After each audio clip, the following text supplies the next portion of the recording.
Morning, सकाळची वेळ आहे. किचनच्या कामापासून फ्री झाले आणि मी आता लागलेली आहे साफसफाईच्या कामामध्ये आणि कपडे पण मी इकडं मशीनला लावलेले आहेत आणि आई पण आलेली आहे. तर अगोदर मी आईसाठी चहा बनवला आणि मग साफसफाईच्या कामामध्ये लागलेले आहे. तर अगोदर मी पूर्ण घरात झाडू मारून घेतली आणि इकडच्या रूममध्ये बघू शकता, बघावं तेव्हा पसारा भरलेला असतो, कारण जे एक्स्ट्राचा हातात येतं सगळं आणून इथंच ठेवत असतो आणि विचार करतो की नंतर करूया. आणि जेव्हा साफसफाईच्या कामाला सुरुवात होते ना, त्यावेळेस मात्र मला सगळं आवरावं लागतं.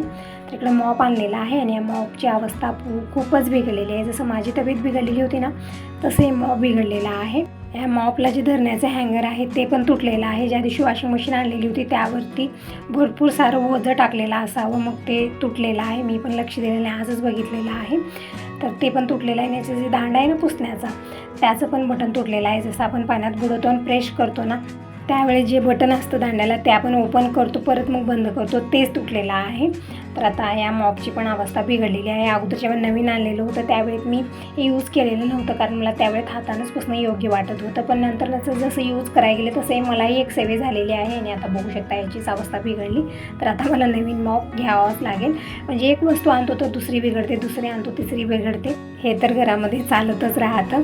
तर आता सवय पण झालेली आहे. तर आता हातानं साफसफाई तर होणार नाही, कारण मॉपची गरज आहेच आहे. तर आज दिनेशलाही सुट्टी आहे, म्हणजे आजचा वार रविवार आहे. तर सगळ्यांसाठी हॅपी संडे असतो, पण आपल्यासाठी डबल ड्युटीचा दिवस असतो, कारण आजच्या दिवशी सगळेजण घरी असतात, कोणी कुठं जाणार नाही. तर दिवसभर आपण किचनमध्ये साफसफाईच्या कामामध्येच असतो. तर नाश्ता वगैरे करून दिनेश गेला होता गॅरेजला आणि आत्ता आलेला आहे. आल्यानंतर कपडे पण धुवून झालेले होते, तर मशीनमधले कपडे काढले आणि थोडा वेळ आईशी बोलत बसला आणि इकडं मी बोलत फरशी पुसत आहे. तर किचन आणि बेडरूम झालेला आहे आणि बघू शकता हे जे हँगर आहे या मॉपला धरण्याचं ते तुटलेलं आहे. तर खूपच या मॉपची अवस्था बिघडलेली आहे. तर आता थोडे दिवस असंच चालायचं नवीन अंजूपर्यंत. तर झालेलं आहे पुसून मी आता आलेले हॉलमध्ये आणि इकडे आईशीही माझं बोलणं चालू आहे, म्हणजे बडबड चालू आहे आणि इकडं कामं पण चालू आहे. तर तुम्ही चालता निवांत बसून बोलायचं ना. तर आई येऊन भरपूर वेळ झाला, थोड्या वेळा मी बोलत बसलो. आईला चहा वगैरे बनवून दिला. तर आईला म्हटलं की जेवण वगैरे कर. तर आई म्हणत होती की अगोदर तुझी साफसफाईची कामं आवर, नंतर आपण जेवण करूया.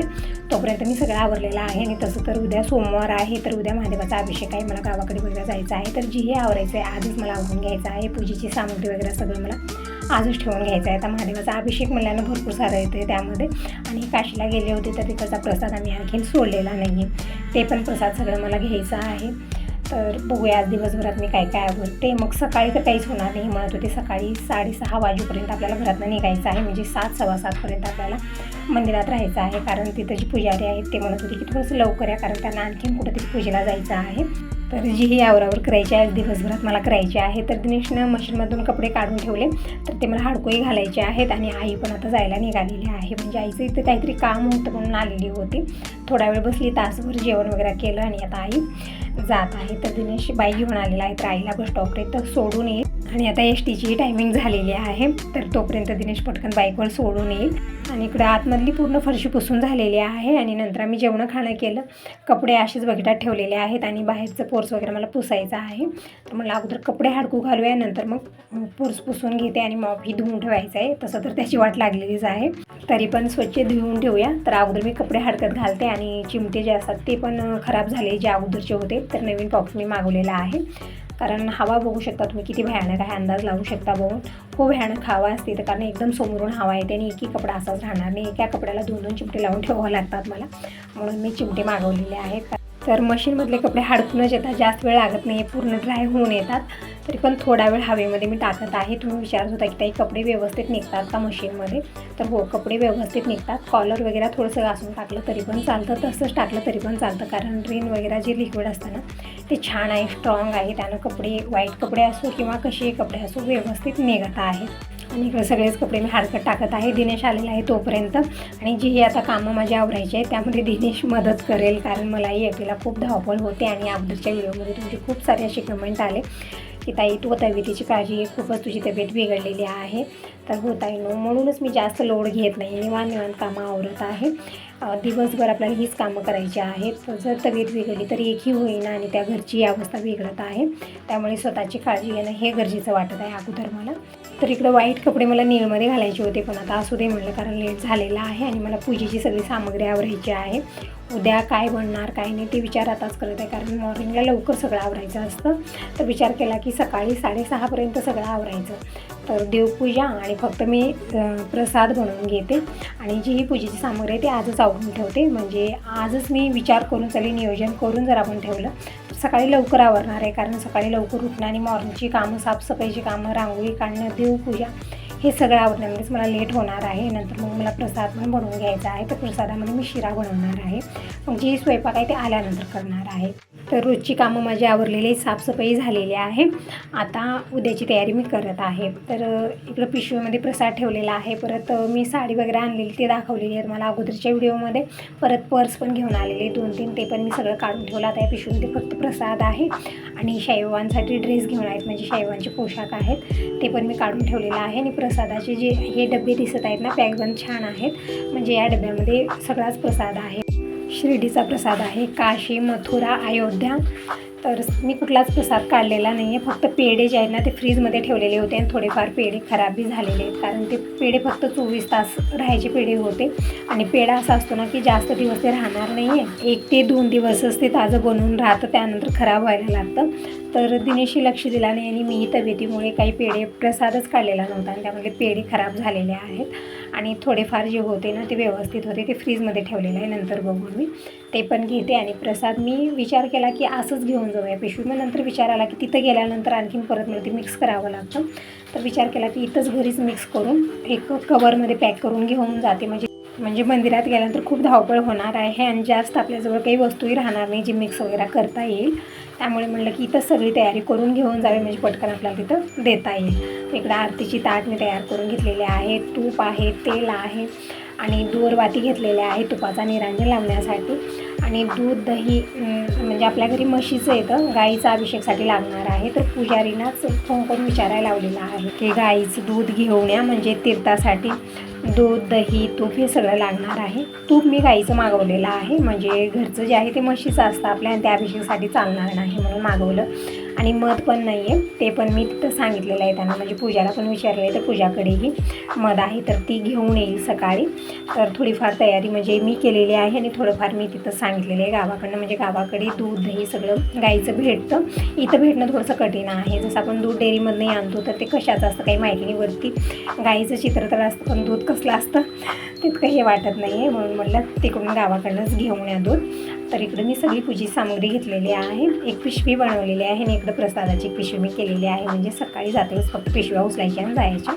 तर इकडं सगळा प्रसाद मी मिक्स करून घेत आहे. जानवं घेतलेलं आहे, म्हणजे महादेवासाठी जानवं, दस्ती, टोपी सगळं मी घेतलेलं आहे. आणि चौरंगावरती पूजा मांडतात त्यासाठी आपल्याला ब्लाऊज पीस लागणारी, तांदूळ, पूजेची सामग्री सगळं घेतलेलं आहे. आणि थोडंफार आणायचं आहे आणखीन, जसं की नारळ आणायचे आहेत. 11 नारळ सांगितलेले आहेत. आणि फुलाचा हार घ्यायचा आहे आणि खाती पानं आणि पूजेची सामग्री जसं खारी, खोबरं, सुपारी हे सगळं घ्यायचं आहे. तर येते वेळेस घेऊन येतील, पण जे घरामध्ये आहे ते सगळं मी इकडे पॅक करून घेत आहे. धूप घेतलेले आहे आणि अगरबत्ती पण सांगितलेली आहे, अगरबत्ती मी घेतलेली आहे. आणि विभूती आहे, अष्टगंध आहे, गणगोळी आणलेली आहे काशून. ते सगळं मी पूजेची सामग्री, हळदी, कुंकू सगळं घेतलेलं आहे. म्हणजे जसं आठवण येत गेली तसं मी सगळं इकडं जमा करत आहे. कारण आपण विसरतो ना, जेव्हा असं गोंधळ होतो ना की आपल्याला घरची सगळी कामं आवरायची आहेत आणि उद्याची पूजेची तयारी सगळी करायची आहे, तर एखादी वस्तू त्यामधली विसरते. तर आठवण करून इकडं सगळं, म्हणजे पंचधातूचा दोरा पण मी घेतलेला आहे आणि काशीचं पाणी पण घेतलेलं आहे मी अभिषेक करण्यासाठी. परत महादेवाचं काय म्हणतात, भंग म्हणतात, काय म्हणतात ते पण इकडं काढून घेतलेलं आहे. तर सगळी वस्तू मी घेतलेल्या आहेत. त्यामध्ये कुण्या वस्तूला काय म्हणतात तितकं मला सांगता येत नव्हतं तुम्हाला. तर सगळ्या वस्तू मी इकडं पॅक करून घेतलेल्या आहेत. नंतर काही विसरायला नको म्हणून सगळी तयारी मी आताच केलेली आहे. आणखीन मला रात्रीचा स्वयंपाक पण बनवायचा आहे. यांचा रविवारचा उपवास आहे, त्यांच्यासाठी मला काहीतरी फराळाला बनवायचं आहे. तर सगळं विचार केला की अगोदर सगळं पॅक करून ठेवावं, कारण नंतर मी विसरते. आणि थोडेसे पेढे ठीक होते तर ते फ्रीजमध्ये ठेवले होते, ते पेढे पण मी घेतलेले आहेत. म्हणजे लाल पेढा काहीतरी त्याला म्हणतात, ते काशवून आणलेलं होतं. परत बाकीचा जे प्रसाद आहे ते असं आहे ना की खूप दिवस राहतो, म्हणजे मुरमुरे आणि त्यामध्ये ड्रायफ्रूट वगैरे हेच टाकलेले होते. तर ते व्यवस्थित आहे. वैष्णव देवीला गेले होते गेल्या वर्षी, त्यामध्ये असाच प्रसाद होता, म्हणजे खूप दिवस आम्ही ठेवलेला होता. कारण गेल्या वर्षी खूपच गोंधळ होता घरामध्ये. म्हणजे हे गेलेले होते देवस्थानी आणि घरामध्ये फर्निचरचं काम चालू होतं तेव्हा तरी खूपच गोंधळ. पण आमदा वेगळाच गोंधळ होता. आमदा माझीच तब्येत ठीक नव्हती. तर असं सगळं मी जितकं आठवण आलं तितकं सगळं पॅक करून घेतलं आणि बघूया आता जसं जसं मला आठवण येईल तसं तसं मी सगळं पॅकिंग करून घेणार आहे. आणि इकडं अगोदर मी दिनेशला जेवायला वाढत आहे. तर आज मी दुपारच्या वेळेस चपाती आणि कोशिंबीर बनवलेली होती, तेच वाढलेलं आहे. आणि इकडं बघू शकता आमच्या राजकुमारला साय खातो, खूप आवडते. साय असो दही असो खायला खूप आवडतं. तेच काढून घेत होता. तर मी म्हटलं चमच्यानं घे काय, कारण दूध पण खराब होऊ शकतं जर आपण हातानं घेतलं. तर इकडे मी हे कॅन पण रिकामं करून घेत आहे. यामध्ये फिल्टरचं पाणी आहे, ते पाणी मी हंड्यात ओतलं कारण उद्याच्याला आपल्याला कॅन भरून घेऊन जायचं आहे. तर सकाळी ही पण कामं होणार नाही आहेत. तर कॅन वगैरे रिकामं करून ठेवलेला आहे. तर सगळीच तयारी मी केली. आता फक्त मॉर्निंगला उठणं, साफसफाई करणं, झाडझटक करणं आणि आंघोळ, देवपूजा आणि प्रसाद बनवून घेणं इतकंच मी ठेवणार आहे. बाकीचं सगळं मी आताच आवरून ठेवलेलं आहे. तर कॅन मी रिकामं करून ठेवलं, सकाळी आंघोळ झाल्यानंतर भरून घ्यायचं आहे. आणि इकडं आमच्या राजकुमारचं जेवण झालेलं आहे आणि आता इकडं पेंड खजूर खायला घेतलेला आहे.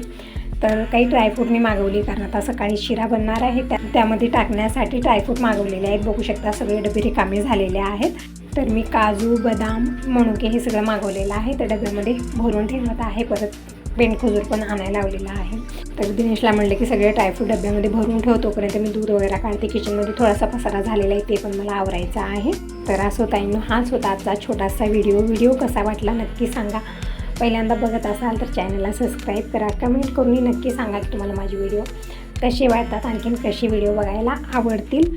तर आणखीन बाकीची तयारी कशी केली सगळं याच व्हिडिओ दाखवेन. तर व्हिडिओ खूप मोठा होत आहे म्हणून या व्हिडिओला मी 2 भागात डिवाईड केलेला आहे. तर नेक्स्ट व्हिडिओमध्ये नक्की बघा की महादेवाचा अभिषेक आम्ही कशा पद्धतीने केला, आणखीन मी काय काय तयारी केली. तर दिनेशने इकडं मनुके वगैरे भरून ठेवला, अर्ध खाली सांडला, अर्ध भरला. आणि इकडं काजू पण काढलेले आहेत. म्हणजे अशी पॉकेटमधले काजू यावेळी घेऊन आलेला आहे कारण इथं नवीन मॉल खुललेला आहे. त्या मॉलमध्ये अशा पद्धतीने सगळं पॉकेटमध्येच पॅकबंद आहे वस्तू आणि छान पण आहेत. तर पहिल्यांदाच घेऊन आलेला आहे. बघूया त्याची क्वालिटी कशी आहे काय नाही. तर डब्यामध्ये सगळं भरून ठेवलेलं आहे आणि तोपर्यंत मी स्वयंपाक वगैरे करून घेते आणि थोडीफार उद्याची तयारी.